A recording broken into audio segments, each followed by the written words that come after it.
নমস্কার বন্ধুগণ, আজকে আমি তোমাদের সামনে ফেলে দেওয়া জিনিস দিয়ে দারুণ মজাদার একটা রেসিপি বানিয়ে দেখাবো। আশা করছি আজকের এই রেসিপিটা ছোট থেকে বড় সকলের ভীষণ পছন্দের একটা রেসিপি হবে। আর এটা তৈরি করা ভীষণই সহজ, খুব কম সময়ের মধ্যে কিন্তু চটজলদি এটা বাড়িতে বসে বানিয়েও ফেলতে পারবে। তো আর দেরি না করে চলো এবার দেখে নাও কি কি জিনিস দিয়ে আমি কি বানাচ্ছি। দেখো, আমরা বিস্কুট খাই। বিস্কুট খাওয়ার পর বিস্কুটের তলায় দেখবে একটা কন্টেনারে ঢেলে রাখার পর গুঁড়ো গুঁড়ো পড়ে যায়, সেগুলো আমরা ফেলেই দিই। তো আমি সেগুলো ফেলি না, আমি ওগুলোকে অল্প অল্প করে জমিয়ে রাখি। জমিয়ে দেখো 1 কোটো বিস্কুটের গুঁড়ো জমে গেছে।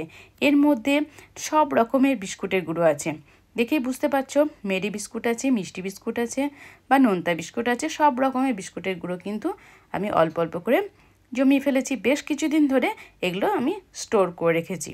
এখানে তোমরা দেখতে পাচ্ছ অর্ধেকটা ভাঙা বিস্কুটও রয়েছে, গুঁড়ো রয়েছে। এই সমস্ত বিস্কুটের গুঁড়োগুলো আমি একটা মিক্সার গ্রাইন্ডারে ঢেলে দিলাম। তারপরে ঢাকনা লাগিয়ে আমি এটাকে একটু গুঁড়ো করে নিচ্ছি, খুব ভালো করে। একদম মিহি গুঁড়ো তৈরি করে নিতে হবে প্রথমে। তো গুঁড়ো করা আমার কমপ্লিট হয়ে গেছে। এখন দেখো কতটা সুন্দর গুঁড়ো হয়েছে। এই দেখো, একদম মিহি করে গুঁড়ো করে নিয়েছি। এটাকে একটা পাত্রে ঢেলে রাখছি। এই 1 কোটো বিস্কুট গুঁড়োটা আমার দুবারে গুঁড়ো করতে হয়েছে। তো আমি দুবারে টোটাল বিস্কুটের গুঁড়োগুলোকে একদম খুব মিহি করে গুঁড়ো করে নিয়েছি, একটা পাত্রে রেখেও দিলাম। এরপরে দেখো কি করব। এখন আমি একটা বড় জায়গা নিয়ে নিলাম, তার মধ্যে কাপ মেপে এই বিস্কুটের গুঁড়োগুলো নিয়ে নিলাম। এখানে 2 কাপ পরিমাণের বিস্কুটের গুঁড়ো রয়েছে। এবারে সেই কাপের মাপেই আমি চিনি নিয়ে নিচ্ছি। দেখো দানা দানা চিনি রয়েছে, 1 কাপ ভর্তি চিনি নিয়ে নিলাম। এবার এই চিনিটাকে আমি মিক্সার গ্রাইন্ডারের মধ্যে দিয়ে এটাকেও কিন্তু খুব মিহি করে একদম পাউডারের মতন করে গুঁড়ো করে নেব। তো তার জন্য আমি মিক্সার গ্রাইন্ডারে দিয়ে পাউডারের মতন করে গুঁড়ো করে নিচ্ছি। তোমরা চাইলে বাজারের চিনি গুঁড়োটাও ব্যবহার করতে পারো। যদি চিনি গুঁড়ো বাড়িতে না থাকে তাহলে এই রকম করে খুব মিহি করে চিনিটাকে গুঁড়ো করে নিতে হবে। তো আগে থেকেই আমার কিছুটা চিনি গুঁড়ো করাই ছিল, তো আরেকটু আমি চিনি গুঁড়ো করে একটা কন্টেনারে রেখে দিলাম। এর পরের স্টেপে চলে যাচ্ছি। নিয়ে নিয়েছি একটা কমলা লেবু। তো এই কমলা লেবু খোসাটাকে না ছাড়িয়ে এইভাবে গ্রেটারের সাহায্যে আস্তে আস্তে গ্রেট করে নিচ্ছি। দেখো খোসার ওপরে যে অংশটা, সেটা থেকে কিন্তু আস্তে আস্তে ঘুরিয়ে এইভাবে গ্রেট করতে হবে। তবে যেন তেতো ভাবটা যেন চলে না যায়। এই খোসাটার ভেতরেই দানা দানা ফুটি অংশ থাকে, সেগুলো কিন্তু গ্রেট করলে চলবে না। সেগুলো গ্রেট হয়ে গেলে কিন্তু আমাদের যে জিনিসটা বানাচ্ছি সেটা কিন্তু তেতো হয়ে যাবে। তো দেখো গ্রেট করে নেওয়া হয়ে গেছে। এইভাবে আমি 2টো লেবুকে গ্রেট করে নেব। তারপর সেই লেবুগুলোকেই আবার খোসাটাকে ছাড়িয়ে ফেলছি। ছাড়িয়ে এই লেবুর ভেতরে যে রসটা সেটাও কিন্তু আবার লাগবে। দেখো এখানে যে দানা দানা রয়েছে, এগুলো কিন্তু গ্রেট করলে চলবে না, এগুলোতেই কিন্তু জিনিসটা তেতো হয়ে যায়। দেখ খোসাটা ছাড়িয়ে নিলাম লেবুর। খোসাটা ছাড়িয়ে নেওয়ার পর এবার আমি কোয়াগুলোকেও আলাদা আলাদা করে নিলাম। তারপরে এই সুতোর অংশগুলোকে একটু ছাড়িয়ে ফেললে ভালো হয়। তো সেগুলোকেও আমি একদম ছাড়িয়ে ফ্রেশ করে নিয়েছি। তারপর এই লেবুর কোয়াগুলো আমি মিক্সার জারের মধ্যে দিয়ে দিলাম। এই লেবুগুলো থেকে একটু রস বের করে নিতে হবে, ওই জন্য মিক্সারটাকে ভালো করে ঘুরিয়ে নিয়ে রস করে নিয়েছি। এখন আমি একটা ছাঁকনির সাহায্যে ভালো করে ছেঁকে নেব। ছাঁকনির সাহায্যে ভালো করে ছেঁকে নিতে হবে, কারণ এই রসটাই প্রয়োজন আছে আমার রেসিপিটা বানানোর জন্য। তো খুব ভালো করে আমি রসটাকে ছেঁকে নিলাম আর এগুলোকে ফেলে দেব। এবারে চলে যাব নেক্সট স্টেপে। দেখতে পাচ্ছ অনেকটাই কমলা লেবুর রস হয়ে গেছে। এবারে এই যে বিস্কুটের গুঁড়োটা, জায়গাটা ছোট হয়ে যাওয়ার জন্য আমি একটা বড় পাত্রে ঢেলে নিলাম। 2 কাপ রয়েছে এখানে বিস্কুটের গুঁড়ো, আর এখানে কিছু ড্রাই ফ্রুট নিয়েছি, কাজু কিশমিশ আর আলমন্ড বাদাম। এগুলোকে একটু অল্প বাটার দিয়ে ফ্রাই করে নেব। এবারে দেখো 2 কাপ বিস্কুটের গুঁড়োর মধ্যে আমি দিয়ে দিলাম 1 কাপ গুঁড়ো চিনি।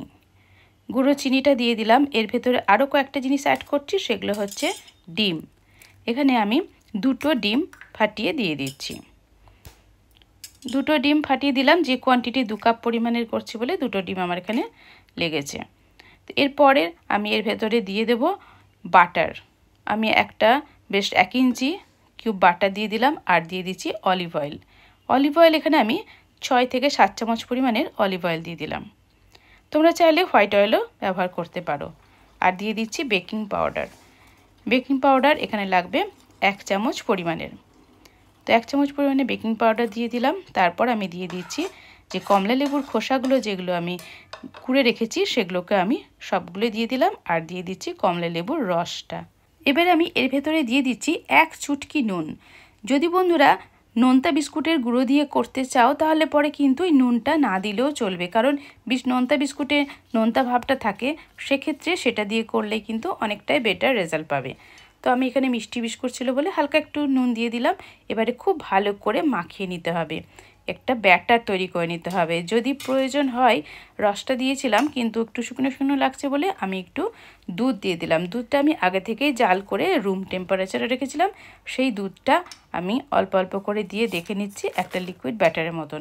আর যে রোস্ট করে রেখেছি, মানে বাটার দিয়ে একটু ভেজে রেখেছি যে ড্রাই ফ্রুটগুলো, কাজু কিশমিশ আর অ্যালমন্ড বাদামগুলো এর ভেতরে দিয়ে দিলাম। তারপরে একটা মোল্ড নিয়ে নিয়েছি, এর ভেতরে প্রথমে একটু অয়েল ব্রাশ করে দিচ্ছি। খুব ভালো করে চারিদিকে অয়েলটা লাগিয়ে নিতে হবে। তারপর এর ভেতরে একটা বাটার পেপার রেখে দেবো, তবে মাপ করে কেটে নিয়েছি বাটার পেপারটা আগে থেকে। তারপরে এর ভেতরে আস্তে আস্তে ভালো করে বসিয়ে দিলাম। এবারে যে ব্যাটারটা বানিয়ে ফেলেছি কমলা লেবু আর বিস্কুটের গুঁড়োর, সেই ব্যাটারটা অল্প অল্প করে এর ভেতরে দিয়ে দিচ্ছি। ব্যাটারটা আমি একদম ঢেলে দিচ্ছি না, কারণ ঢেলে দিলে পরে ভেতরে হয়তো এয়ার চলে যেতে পারে, ওই জন্য আমি একটা হাতায় করে নিয়ে অল্প অল্প করে দিচ্ছি, তাহলে ভেতরে একটা এয়ার চলে যাওয়ার সম্ভাবনা থাকবে না। এই পাত্রটির মধ্যে ব্যাটারটা দেওয়া কমপ্লিট হয়ে গেছে। এখন একটু ড্যাব ড্যাব করে আমি বসিয়ে দিলাম, তাহলে এয়ারটা যেটুকু যদি থাকে তাহলে সেটাও চলে যাবে। এখন আমি একটা ওটিজির মধ্যে এটাকে ঢুকিয়ে দিলাম। ওটিজির পাল্লাটা লাগিয়ে দেওয়ার পর এবার টাইম ফিক্সড করে দিতে হবে।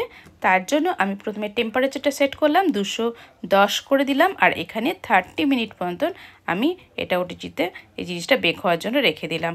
30 মিনিট পর আমি একটু ঠান্ডা করে এটাকে বের করে নিয়ে চলে এসেছি। দেখো কতটা সুন্দর এইটা একটা কেক বেনে গেছে, ভীষণ সুন্দর। এটাকে পাম কেকও বলতে পারো, বিস্কুটের গুঁড়ো দিয়ে এত টেস্টি হয়েছে খেতে যে কি বলবো, বলে বোঝানো যাবে না।